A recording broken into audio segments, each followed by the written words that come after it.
Did you know the book, Charles? What was your first reaction? I didn't know the book. I knew Daphne Du Maurier, but I think the thing. I think it was less than 30 pages to me. The premise is so not ridiculous, but it's so astonishing that when you read it and see someone goes into a room and sees themselves and what will they do next, you think, how can an audience, how will they ever believe any of this, basically? And that from a writing point of view, to me, the challenge, and I mean, in the end, you take things because you don't know how to do them, not because you do know how to do them, was how could you possibly make this frankly insane situation plausible? And yet it had to be, if it wasn't plausible, you knew people would switch off. There's no reason to watch it if it doesn't, I mean, maybe you disagree. but if you're not pulled from scene to scene, it has nothing other than its own storytelling skill, which is obviously what Du Maurier is so brilliant at. And that was a kind of challenge I sort of couldn't resist. You did then change it quite a lot. The book's set in France. It's got quite a strong plot about the resistance. The characters are quite different. Why did you decide to change it? Well, the decision not to take an ITV film coup de France was entirely creative and not remotely connected with the economics of television.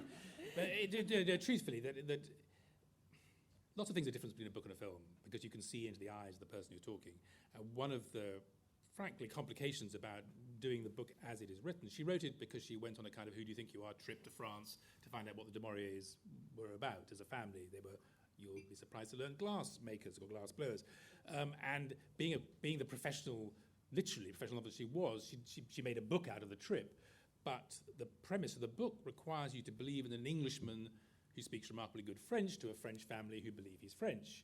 And in an ITV version of that, it would be an Englishman speaking English in French to a Frenchman speaking English. I mean, it seemed an impossible sort of... So there wasn't any real debate about that. The key change... Well, there were two key changes. Well, key ones, I think. It was the ending, which is different.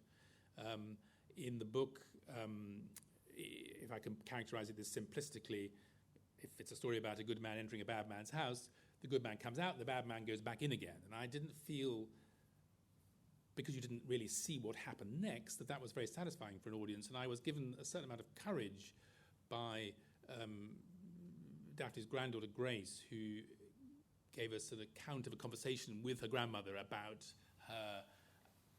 I'm minusculely twisting this in my own service, I have to confess, but basically saying the ending doesn't work and I should have killed one of them. So I took that as a key. I've said the speech in front of Grace and Daphne's son, and they haven't stood up and said, liar! So I think it's fair enough they said roughly that. And Alice, when you came to it, was it a work you knew? What attracted you to doing the film? Oh, well, I actually had no idea. I'd never read it. But, I mean, it was just... who would turn it down? It was an incredible opportunity. I'd just come out of drama school. This part on the page, she seems like such a delicate kind of, almost a nuisance actually to everyone. And yet she has this wonderful journey to be able to come to life just because there's someone who actually pays attention to her and shines his light on her, and she really does. She comes to light and to life, and she grows, and then it's just so tragic, and then but also very funny as well. So, great. Did you, in your mind, decide whether she... I mean, the thing that we as the audience have to believe is that the family all go along with, accepting the imposter. And in fact, there's just been the film The Imposter, which in a funny way is a similar sort of theme, though obviously he didn't look like the person. But did you, in your mind, decide whether you knew that there was a switch, or did you think it was the same man changed? No, I thought he had changed, and I think that's what made it so much more tragic, is she thinks, she kept saying, I'm so happy, I can't believe this is happening, and then she realises, oh no, there's a reason, there's a it's a ploy to all of this, and it's that sudden realization when she realizes that all of that was just not true and that he'd been lying. But obviously she had seen massive changes in him. Yeah. Andrew, it's an interesting premise, isn't it, that none of us know what another person would do given the opportunity.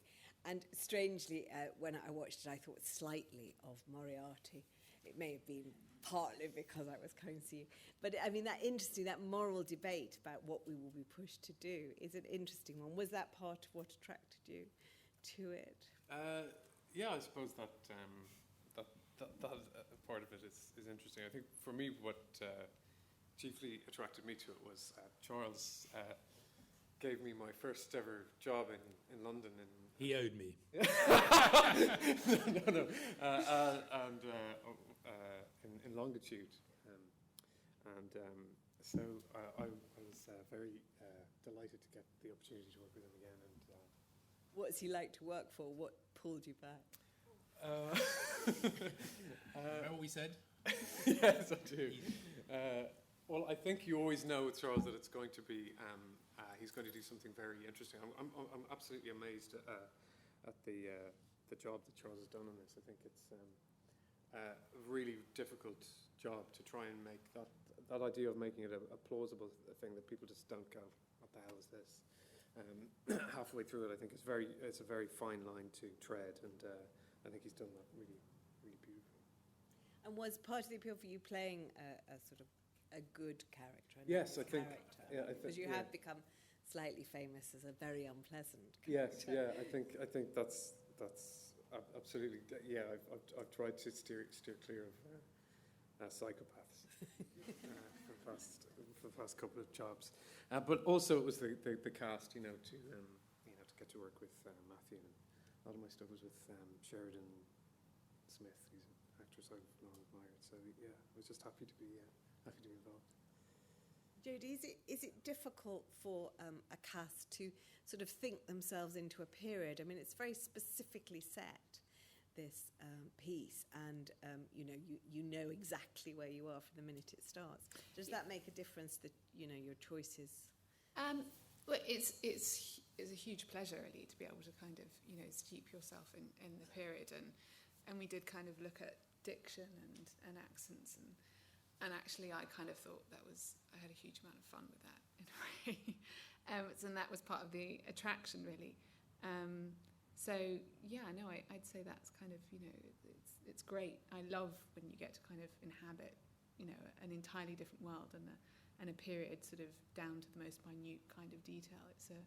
It's a thrill being able to recreate that. Where were you actually inhabiting? Were you inhabiting warm place? I mean, it feels like that, but yeah, we shot most of it in Warworth. Yeah. So we were kind of what mostly. What was that army rank? That place, UK Dolder. Mad.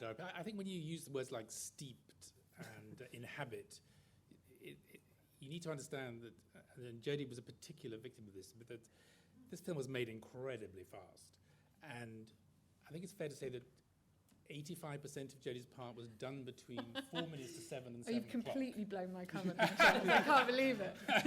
It's been so convincing, that. Miraculously so, I might add. But I mean that what is extraordinary about this group is that they have, out of a wide group of characters, create creatures of such substance, and I think such depth with such enormous speed as well as grace.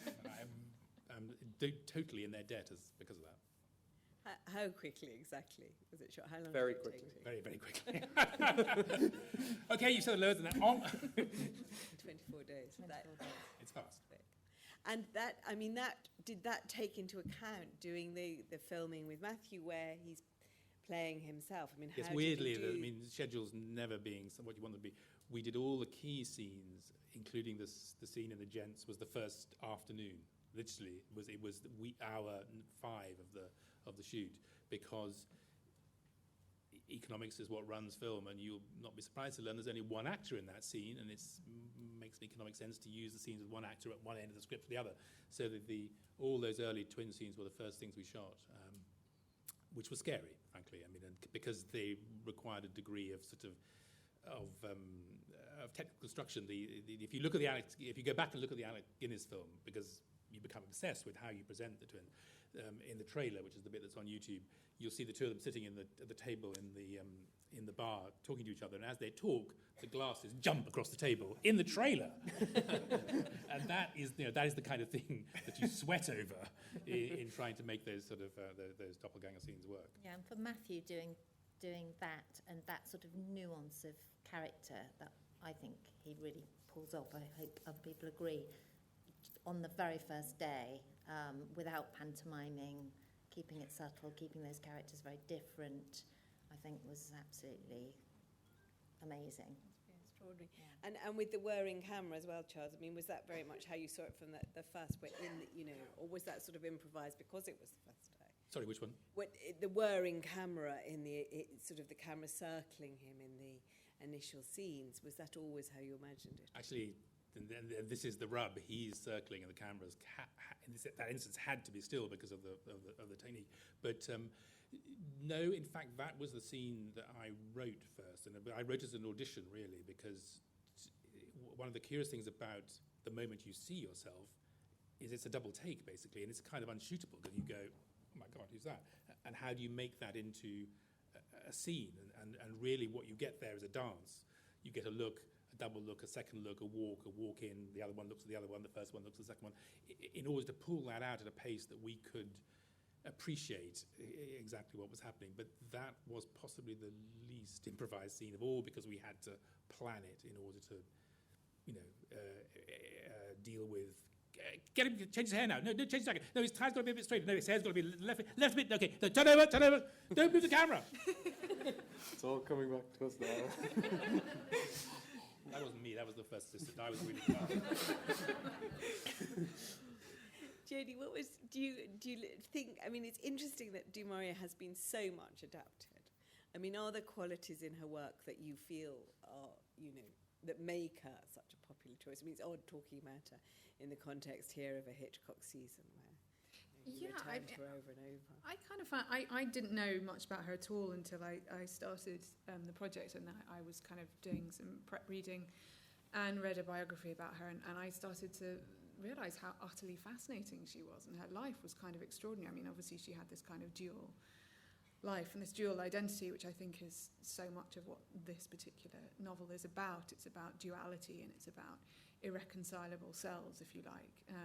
And obviously she was bisexual, and she was an incredible woman of her time, and so I found all of that kind of quite an eye-opener, because I had just associated her with these sort of rather kind of I just hadn't assumed that her life was quite that extraordinary. So yeah, I do. I think that she's a really, really fascinating writer, and I think somehow she does write books which actually have much more depth than is apparent to the eye at first, in a sense, and which are actually quite relevant. I mean, obviously, this originally being set in France, and so much about one could go on forever, but the duality of kind of French identity and during the war, and what that meant nationally on a kind of more historical level. There's something about this book, I think, which, without meaning to be rude, it's a book which is based on a simple idea, the idea of the life swap, and you feel that she had the idea and started to write the book without really knowing quite where it was going. But curiously, this book is packed with every obsession she ever had, basically, and it's an extraordinary portrait of her own marriage. It's an extraordinary portrait of her childhood. She's clearly a little girl. It's very much like her relationship with her father, Gerald, the actor, who was a complicated, difficult, sexually voracious father, basically, and that in a kind of a way she pushes so much of herself into this book. I think much more than almost any other story. It's filled with her, basically, and that is what I hope we tried to stay faithful to, even though there were elements of the story that were changed.